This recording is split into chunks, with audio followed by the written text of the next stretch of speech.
deviation from ideal system,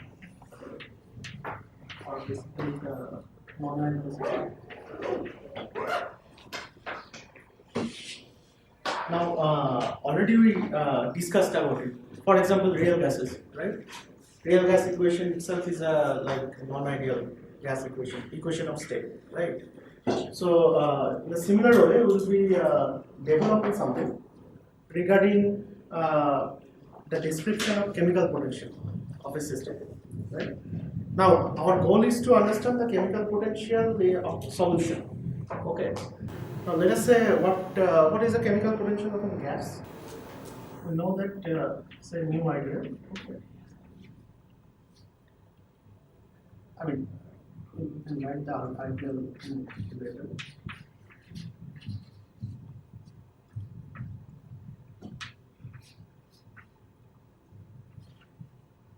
So this is for ideal gas or perfect gas. Now the question is, how should be the chemical potential? Okay, for a real gas. That's the question. Okay. Now here we will use this small superscript. Okay, ideal. Now this equation is known to you. Okay, perfect. Now let us try to understand that what should be the chemical potential of the ideal of a real gas. Okay. Now we are conjecturing here that okay, we'll have a similar looking equation in the sense that we'll have something like mu real, which we'll just write as mu. Okay, which will be mu 0 plus RTLN, but something else, not pi. Okay, and then we'll try to see what does it mean. Okay. So I'm right now doing it very much empirically. Empirically in the sense that I'm saying that this equation, of course I know that it actually came due to ideal gas like behavior, right? Right now we're talking about only gas phase. We'll extend it the same thing to the vapor phase. So what I'm saying is that for real gas, okay, or non-ideal gas, I'm saying that mu, okay, will be something like mu 0 plus RT ln. Okay. Instead of pressure, I'll have some function which I'll try to connect. Okay. Divided by say P0. Now this F is called vivacity, right?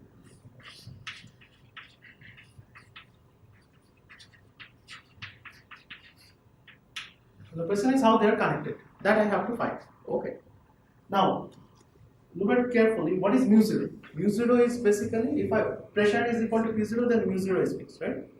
So mu 0 is a function of temperature only. Why? Because if you remember our original equation, okay? So we had dG is BdP minus LGP, right? Okay. Or basically for 1 mole, you can write it as dmu is this, right? And how did you get it? Basically at constant temperature, I'll have only the VdP term. Okay. That V, if I use ideal gas equation, V bar basically is 1 molar volume, right? Then I can write RT by P, that's how it comes. Okay. So this is for a fixed temperature. Okay, all these equations. So this mu 0, okay, is a function of temperature only. This is also a function of temperature only. But mu is a function of both temperature and pressure, right? It's a constant temperature, but of course if the pressure changes, the mu changes. Okay. Now how do you connect it? Okay. Now the way we are just writing it is just follow it. Okay. So if I just take the mu ideal minus mu or mu minus mu ideal, whichever way you want to write. So if I just use it something like this, mu minus mu ideal. Okay. So the mu zeros will cancel. Okay. So what I will be left with is basically RTLN Fi by P0 minus RTLN Pi by P0. Okay. So I'll have RTLN Fi by Pi. I'm just using ln A minus ln B is ln A plus B. Or I can just rearrange it. I can just write it as mu is the ideal mu plus RTLN. Usually in the textbook it is written as phi, okay, or phi I. So I is basically for the ith component. I should have written here say I.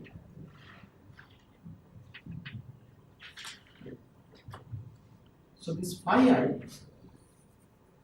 think about it. Now what is phi I? Phi I is something, is the ratio of that function f which I defined, okay, but I do not know yet what is the relation of f and p to pi, the pressure, okay. So which means actually this f is somehow proportional to pi, and the proportionality constant is basically this phi. Clear? Okay. So this is known as fugacity coefficient. Okay.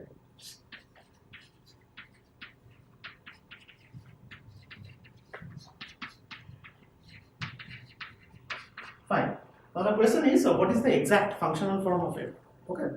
Until and unless we know this thing, right? I cannot use it because I have seen two unknowns.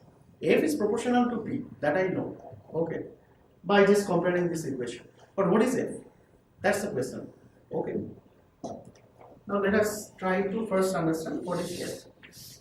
Now before we proceed, this equation, okay, is exact because if I approximate as an ideal gas, then only I'll get the RTL equation. But this is an exact equation. Okay. Only thing is that we are deriving everything for constant temperature. Okay. Now at constant temperature it is very easy. d mu is nothing but VdP. Okay. At fixed temperature, right? Now what I am supposed to do is get something like mu minus mu ideal. Okay. Now that I can easily do. Like I can write, let's say, mu ideal will be something like V ideal dP. Okay. And mu will be basically V into dP. If I do not write anything ideal, that means the real thing. Okay. So what I'm doing is that I'm just writing here d mu minus mu ideal, okay, should be equal to v bar minus v bar ideal d. Right? Clear? Now I can actually integrate this because ultimately I need mu and mu ideal. Clear? Okay. So if I integrate it, of course I'll get some values. Okay. Now what will be the integration limits? Now integration limits means actually I'm changing the pressure. Okay.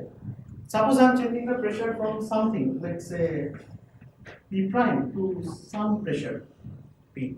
Okay. And in this case, basically I have to write it like I will use prime notation for the lower limit and like just keep the variable as it is for the upper limit. Okay. So if I just write it that way, what will be this quantity? So I'll have basically mu minus mu ideal, right? This is basically the difference in chemical potential at pressure P, right? Minus I'm writing mu prime minus mu prime ideal. Okay. This is basically difference in the chemical potential at pressure P prime. This is the integration, basically. Okay, lower limit and upper limit. And right hand side I'm not changing anything. I'm just keeping it as such. Okay. V bar minus V bar ideal. Now think about it. So my lower limit pressure is P prime, upper limit is P. Okay. Now it is even more complicated because I have some pressure which is P prime, some pressure which is P. Okay. Now, but the thing is that I can now actually play a clever trick. What is a clever trick? I'm saying that if P prime is very low pressure, okay, I know all gas, real gas, we have ideal, okay, in the low pressure limit. So, if I just say that, okay, if P prime tends to 0, okay, all real gas behave ideal. All thermodynamic properties of real gases will be like the ideal behavior, which means my this term should be 0. Okay, in that limit, the chemical potential, okay, of the real gas should be identical to the chemical potential of the ideal gas. So I'll get rid of it. Okay, for the lower limit, 0. There. Okay, so let us just rewrite it. Okay.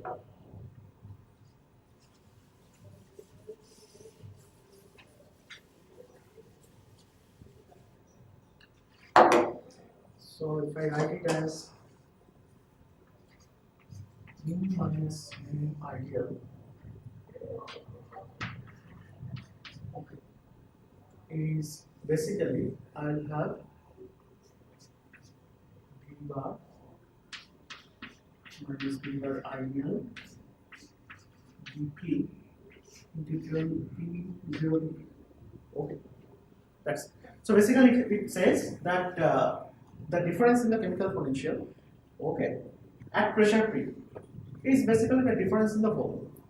Now, if you remember your earlier lectures, okay, when we discussed the deviation from the ideal behavior for gases, okay, so we had basically told you two particular experiments. One is that gas liquefies, right? If I just plot the PV diagram, right, pressure volume isotherms, so then it won't be actually rectangular hyperbola for all cases, right? Only for low pressure region it will have been valid. And then we saw that there is a phase transition. This was basically known as Andrews curves, right? But there was another experiment, if you remember, the Amagat's curve, where basically we talked about the compressibility or the compression factor. Okay, so the compression factor was defined as basically the volume of a gas to its ideal volume. Okay, that's why it's called compression factor or compressibility factor. We usually denoted it as Z. Okay, so Z was defined as the volume of a real gas, say for 1 mole. Okay, and the volume of the gas if the gas behaved ideal. Okay, so for ideal gas Z is always 1. Okay, but now if V bar is greater than V ideal, okay, so the gas actually has more volume, right? Which means the gas is less compressible. It's hard to compress the gas. Sometimes you will have the V bar less than V ideal. Okay, so Z is less than 1, so the gas is more compressible, right? If Z is less than 1. And V bar ideal, I know that from ideal gas equation, this is PV equal to RT, right? So this is RT by P. We had something like this, if you remember, right? So this is the real thing. Now I can actually use now the compressibility factor because the compressibility factor data is known, first of all.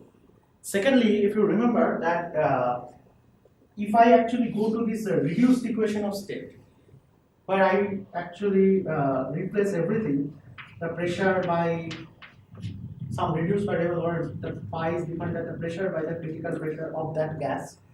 Okay. Similarly, volume, I can actually do something like V by critical volume, something like that, right? And also the temperature. Then I know that it follows a particular curve for all gases, right? So we showed it, like any equation of state, we can actually write it in terms of a reduced period. Of course, PC, BC, TC, these are different for different gases. Okay, but this reduced equation of state looks the same for all gases. Okay, and that data is available, which means I can easily extract. Okay, if I know from experiment, okay, what is the PC, BC, and TC, all these values, which is Z, the compressibility factor. So I can now write this entire thing as in terms of Z. Okay, that's the idea. Now, what I'm saying here is that if I do it, okay, so mu minus mu ideal. Okay. So right hand side basically I'll write in terms of Z. Okay. How do I write it? So Z is basically V bar minus V by V ideal. So I'll just divide it by V ideal. Take the V ideal outside. Okay. That way I'll do it. So something like I am going to do like V by V ideal. If I just write it here. Okay. What I'll have basically V ideal outside, right? And this guy will be Z minus 1, right? So V ideal is nothing but RT by P, right? So that RT I can take outside because I'm considering everything at constant temperature. Okay. RT 0 to P, what I'll be having, I'll have Z minus 1 by P, right? So that I can compute. Okay. On the left hand side, by definition, I already wrote, right? What is mu and mu ideal? Mu is basically mu 0 plus RT ln Pi by P0. Okay. Sorry, Fi by P0. Okay, and this guy was basically mu I 0 plus RT ln Pi by P0. So that difference will be nothing but RT ln Fi by Pi. Right? That is basically RT Z minus 1 by P.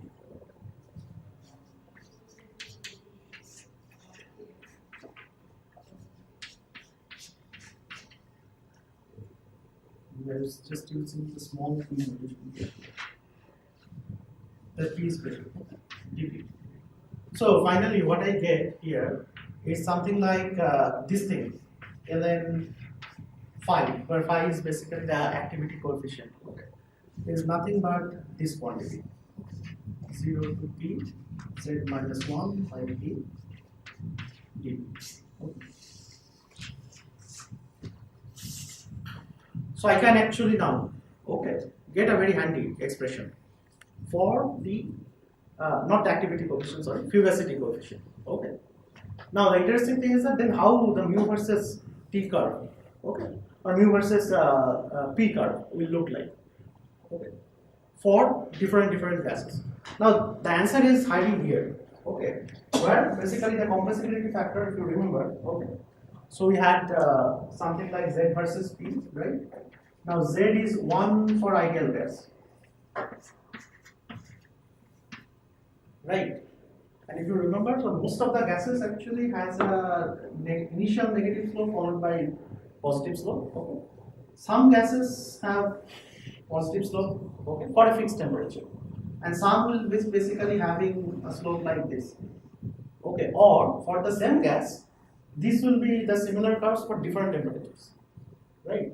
Now this temperature is known as boil temperature, right? When T is basically equal to Tb, and when T is less than Tb, I'll have this kind of behavior, and when T is higher than Tb, I'll have this kind of behavior. Okay. And Tb, we got an expression for Van der Waals gases. It was something like A by B. Okay, but this is only for Van der Waals model. For if you take any other equation of state, I'll have a different expression. Also, this A by B actually works, if you remember, only for the low pressure region, this region. Okay, so this region, if I zoom, basically I had three different things. I can have negative slope, I can have zero slope, I can have positive slope. Okay, now, which means actually the left hand side is nothing but mu minus mu ideal. Okay, now if you think here, if Z is positive, okay, this is basically ln Fi by Pi. Okay, Fi is directly connected to the chemical potential for the real system. Pi is directly connected to chemical potential of the ideal system. Right. And let us first plot what is the mu versus P curve for the ideal system. Okay. So if I increase pressure, if I plot the chemical potential, how it will look like? Now you know the functional form. What is the functional form?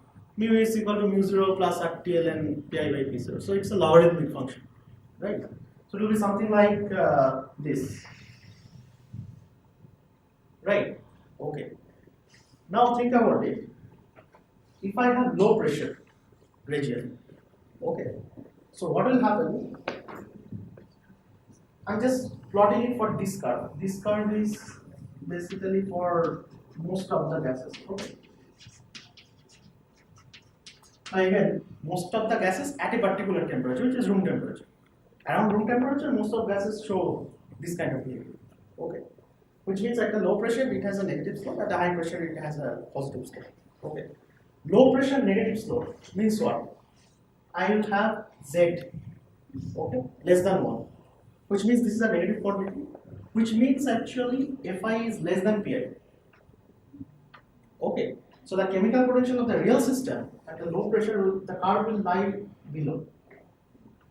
Okay, at a high pressure, the curve will actually cross. Okay, but close to zero pressure or so, these two curves should actually lie on top of each other. Okay, because everything behaves ideal. Okay, so I'll have something like this. Okay, but which will be something like cross. It will have some random behavior, okay, which we do not know. But the curve will look like something like that. Okay, where this is the ideal, or in our notation, this is nothing but the mu ideal, and this is the mu real. Clear? Okay. For that curve, which is Z versus P, initially I have negative and then I have a positive. Okay. Now this is basically how the chemical potential of a real system changes, okay, with pressure. So the idea is that I actually phenomenologically introduced a new quantity which is known as fugacity, but I can actually connect it, okay, for a fixed temperature. I can connect it to the volume difference, and then very cleverly I can connect it to the compressibility factor. That's the entire thing. Okay. Now the same thing, the similar concept, I'll now introduce to describe, okay, chemical potential for an ideal solution. Clear? Okay. All right. Any question up to here?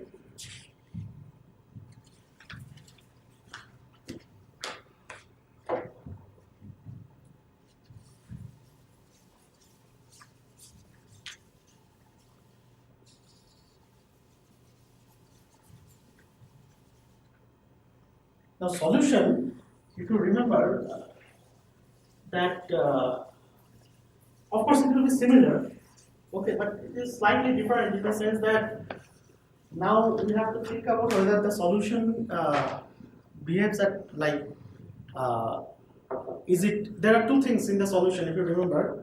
One was that we are considering the vapor behaves ideal, okay. In this case also, like we are saying the vapor kind of behaves ideal, we will keep that thing, okay. But there is also the other thing. Other thing is that when x1, okay, the was it recording? Or basically the chemical potential of the, like, if I vary the composition, okay, so if it actually reaches the ideal limit, okay, so then it will behave as a pure solvent. Now if you remember, let me just draw it, okay, what I'm saying. So I had basically a closed system, right? And I had something like 1 plus 2 plus 3, whatever, okay. And in general, I can have all of them having also in the vapor phase, right?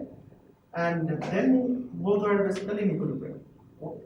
But before I go to that, let us first write the notations, okay? Like for pure solvent,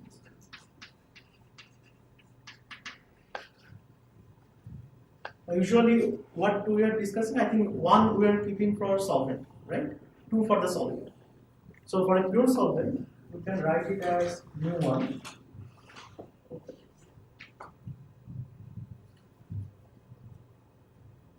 Gas phase.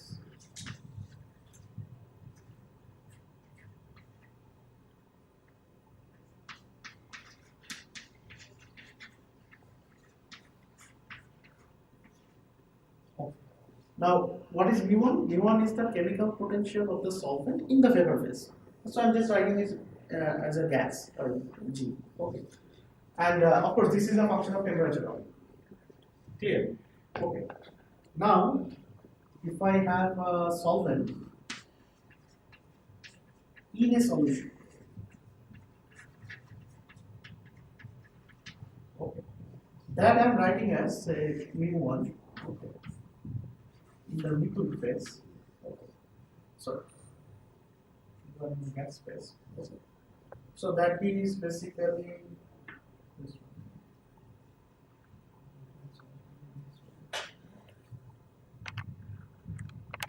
Yep. Now tell me one thing. When I write this equation, okay. So this Pi is what? It's a vapor pressure of 1, right? 1 means basically constituent rate. Okay. Now I'll use this star notation here because actually this is a pure vapor. Clear? Okay. Now if I write it in the solution, okay, I'll not use it as a star. Okay, because the 2 and other things are also present. Okay. So I'll just write it as mu1 0, okay, plus RT determine Q1 by P0. Same equation, only thing I'm just trying to distinguish is that I'm writing P1 here because now it is in a solution. Okay. I'll write P1 star when actually it is in a pure form. Okay. Alright. And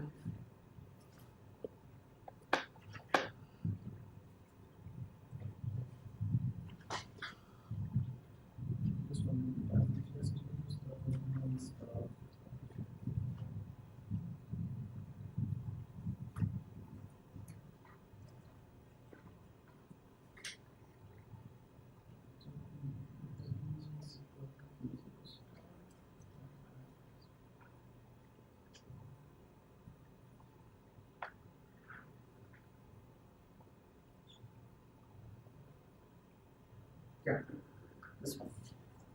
Now this chemical potential, okay, it's a pure basically solvent's chemical potential. Okay, so I'll also use a star notation here. Okay, so stars are basically for pure states. What is zero? Zero is refers to the standard state. Okay. Again, just quickly, chemical potential of the vapor. Okay. Of what? Of the solvent in the vapor phase. Okay. So that is in the pure form. That's why I'm writing mu1 star. Okay. That is mu1 0, which is corresponding to basically standard state chemical potential. Okay. Because if P1 star is equal to P0, this term vanishes, right?